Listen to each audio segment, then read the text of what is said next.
अस्सलाम वालेकुम। हमा सर कैसे हो? ठीक हो सर? इस तरह घुमाता हूँ एक एक फिंगर को। इनसे मिलिए। ये है मिस्टर दाऊद जान साहब, हमारे एक्टिव सब्सक्राइबर हैं। यूजली वीडियोस पे देखते हैं, लाइक करते हैं, अप्रिशिएट करते हैं और साथ में उन चीज़ों को फॉलो भी करते हैं। जो जो एक्सरसाइज के वीडियोस हम लोग यूट्यूब पे अपलोड करते हैं, दाऊद साहब जो हैं वो उसको देखते हैं, उसके बाद मुझे वीडियो बनाकर भेजते हैं, जिसके अंदर कुछ अगर इनकी कोई करेक्शंस करनी होती हैं, कुछ एक्सरसाइजेस को एडजस्ट करना होता है और कुछ एक्सरसाइजेस में इन्हें कुछ हेल्प चाहिए हो तो वो इनको बता दी जाती है। सो इन्होंने मुझे वीडियोस बनाकर भेजी। मैंने कहा आप लोगों से भी शेयर करूं कि एक्सरसाइजेज जो यहाँ पर दिखाई जाती हैं ये बहुत ज़्यादा क्लासिफाइड एक्सरसाइजेज होती हैं स्ट्रोक रिकवरी के अंदर। देखिए, मोस्ट पीपल यानी बहुत से लोग ऐसे हैं जिनका स्ट्रोक जल्दी रिकवर हो जाता है, कुछ ऐसे हैं जिनका सालों पे भी चला जाता है। यानी कि कुछ लोग 6 मंथ में रिकवर हो जाते हैं, कुछ जो है वो 2-2 साल भी उनको लग जाते हैं। ये इसमें आपने क्या है कि अपने आप को अपने खुद पर जुल्म नहीं करना। यानी कि कुछ लोग जो हैं वो अपनी बॉडी को खींचते हैं, ज़रूरत से ज़्यादा स्ट्रेच करते हैं, तो उससे क्या है कि डैमेज होने के चांसेस ज़्यादा होते हैं। सो आप स्लाइड मूवमेंट करें, अपनी स्टेज को देखें कि आइदर आपका जो स्ट्रोक है वो स्पास्टिसिटी की तरफ है या फ्लास्टिसिटी की। यानी कि एक में बिल्कुल बेजान होते हैं, एक में अकड़ाव होता है, यानी कि टोन बहुत ज़्यादा हाई होती है। देखिए, जो वीक मसल्स हैं स्ट्रोक के बाद, वो अगर एक्सरसाइज या मूवमेंट ना करें तो उससे वो मसल शॉर्ट होता जाता है। यानी कि आपका हाथ जो है वो अंदर की तरफ, सनार्जी पैटर्न इसे कहते हैं, कि बाजू अंदर की तरफ घुसता जाएगा जिस्म के अंदर। सो वो किस वजह से होता है? वो मूवमेंट ना करने की वजह से होता है। इसको हम लोग जो है वो मतलब कि करेक्ट करने के लिए सबसे पहले उन मसल्स को स्ट्रेच करते हैं। ये अब जो दाऊद जान साहब को आप देख रहे हैं, ये भी अपने मसल्स की इन्होंने स्टार्ट में स्ट्रेचिंग्स की, उसके बाद इनको कुछ ओवरहेड एक्टिविटीज़ बताई गई कि आपने जो है इस तरह से मूवमेंट करनी है। और ये वीडियोज़ को देखकर बहुत ज़्यादा उसको फोकस करते हैं कि उससे जो इनको हेल्प मिलती है। ये बेसिकली यहाँ पर मेरे पास ट्रीटमेंट के लिए नहीं आ सकते, लेकिन ये वीडियो से सर वसलाम, यही एक्सरसाइज मैं रोज़ करता हूँ सर। हेल्प लेते हैं और साथ में ये उसको करते हैं। देखिए, स्ट्रोक के बाद हमें मुख्तलिफ़ प्रोटोकॉल्स को फॉलो करना होता है। यानी कि सबसे पहले हमने जो है वो स्ट्रेचिंग एक्सरसाइजेज, उसके बाद आपके मसल्स की स्ट्रेंथ और कोऑर्डिनेशन के लिए हम कुछ मोटर स्किल्स एक्सरसाइजेज करवाते हैं। मोटर स्किल से मुराद ये होता है कि आप कोई ऐसी एक्टिविटीज़ करें जिसके अंदर आपकी बॉडी भी काम करे और आपका दिमाग भी उसको सोचे। अब इस एक्टिविटीज़ में ये मुझे इनकी बहुत अच्छी लगी कि इन्होंने ये वाली एक्टिविटी स्टार्ट की है। बेसिकली इनको लेफ़्ट साइड का स्ट्रोक है। सो इसके बाद क्या है कि इन्होंने अब ये एक्टिविटी स्टार्ट की। आप देखें कि कितनी खूबसूरत एक्टिविटी है। अगर आप अपनी ज़ात के साथ मुखलिस हों, अपने ट्रीटमेंट को सीरियस लें, तो आपको कहीं पर भी कोई भी गाइड कर सकता है। सो हमेशा से गाइडेंस जो है वो हम पेशेंट को प्रोवाइड करते हैं। अब देखें कि इसके अंदर इन्होंने पहले स्मॉल छोटे छोटे पत्थरों को उठाकर एक जगह से दूसरी जगह ट्रांसफ़र किया। अब उसके अंदर देखें कि उसके बाद इन्होंने ईंट को भी उठाया। मीन के ये प्रोग्रेस कर रहे हैं और बता रहे हैं साथ साथ कि मैं जो है वो पत्थर के साथ साथ ईंट भी उठाता हूँ। अब देखिए, इस तरह करने से एक तो इनका ब्रेन जो है वो इस हिस्से को मतलब समझ रहा है, वो जो है वो मोबिलिटी जो हो रही है, यानी कि जो मूवमेंट हो रही है उसको वो देख रहा है और उसके बाद उसको परसीव कर रहा है। यानी कि किसी भी चीज़ की सेंसेशंस जो हैं, या जहाँ पे मतलब फॉर एग्जांपल अगर आपने किसी भी चीज़ के बारे में सोचा है तो आपका ब्रेन उसे पहले परसीव करेगा, फिर आपकी मूवमेंट होगी। यानी कि अगर आपने कोई ऐसी चीज़ सोची है, लाइक अगर आपने इमली के बारे में सोचा है, तो आपका ब्रेन सिर्फ आपने सोचा है कि या मैंने लेनी है या मैंने ले ली है या इमली लेने जाना है, मतलब इमली के बारे में अगर आपने कुछ भी सोचा है तो आपका ब्रेन सबसे पहले उसका टेस्ट आपको डेवलप करवा देगा। यानी कि आपके मुंह में पानी आना शुरू हो जाएगा और आपको ऐसे लगेगा कि जैसे इमली आपने ट्राई कर ली है। इसी तरह हम ब्रेन को भी यहाँ पर रिकंस्ट्रक्शन यानी कि समझ लें कि रिवायर करने की कोशिश करते हैं, जिस फिनोमेना को हम न्यूरोप्लास्टिसिटी कहते हैं। न्यूरोप्लास्टिसिटी में क्या होता है कि आपकी जो दिमाग का नर्वस सिस्टम का जो कनेक्शन ख़राब हो गया है, वो कनेक्शन दोबारा से इन मूवमेंट्स और इन एक्टिविटीज़ को करवाने से बहाल हो जाता है। सो इसके अंदर हमारा गोल यही होता है कि पेशेंट को मैक्सिमम ऐसी एक्टिविटीज़ करवाई जाए जिससे उनको फ़ायदा हो। देखिए, हमारा जो मेन काम होता है पेशेंट को हेल्प करना होता है कि उसने मज़ीद किस तरह से चीज़ों को करना है ताकि उसकी बॉडी जो बिल्कुल सुकड़ के एट्रोफी की तरफ ना जाए, यानी कि उसके मसल्स जो हैं वो छोटे होकर ख़त्म ना होने ना शुरू हो जाए। सो इसके लिए हम जो है वो पेशेंट को डिफरेंट प्रोटोकॉल के साथ डिफरेंट ट्रीटमेंट करवाते हैं।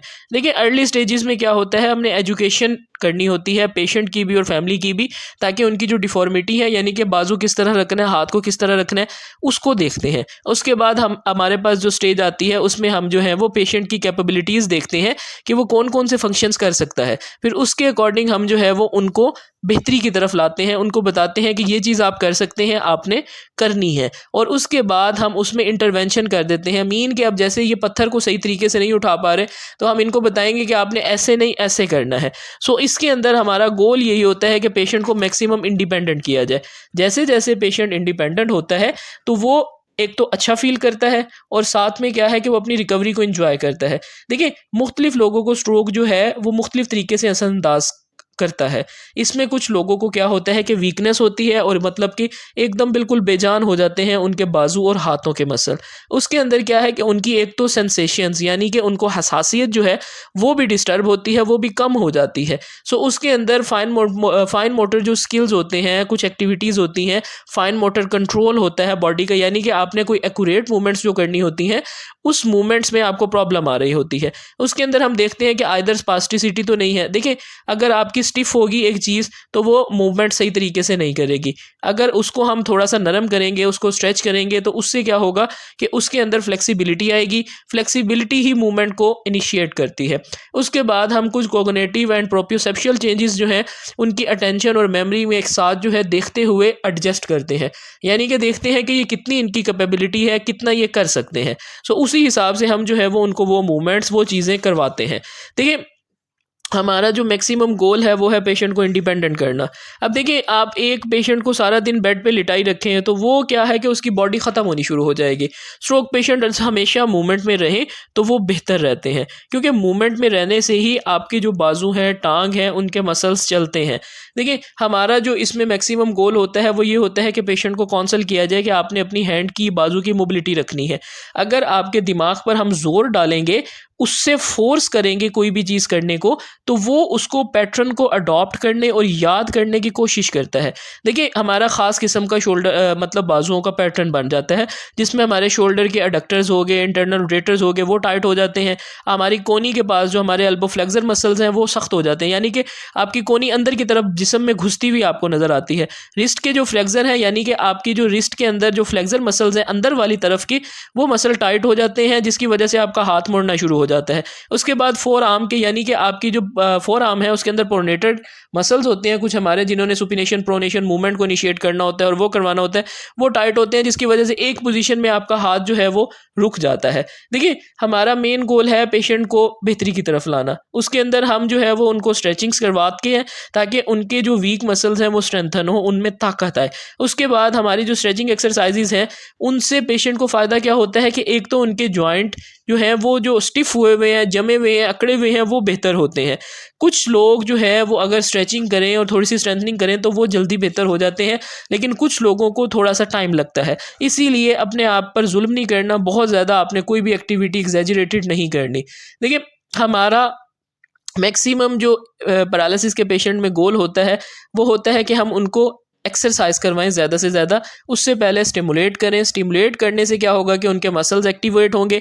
फिर हम उनको कुछ गुड ब्रेन एक्सरसाइजेस करवाएं ताकि उनकी जो बॉडी है वो मूवमेंट में आए। देखिए अगर हम आपको आपके ब्रेन की साइकोलॉजी के मुताबिक चलेंगे कि मतलब कि आपको ये चीज़ें करवानी है, ये नहीं करवानी ही, क्योंकि मुख्तलिफ लोगों की कंडीशन मुख्तलिफ होती है।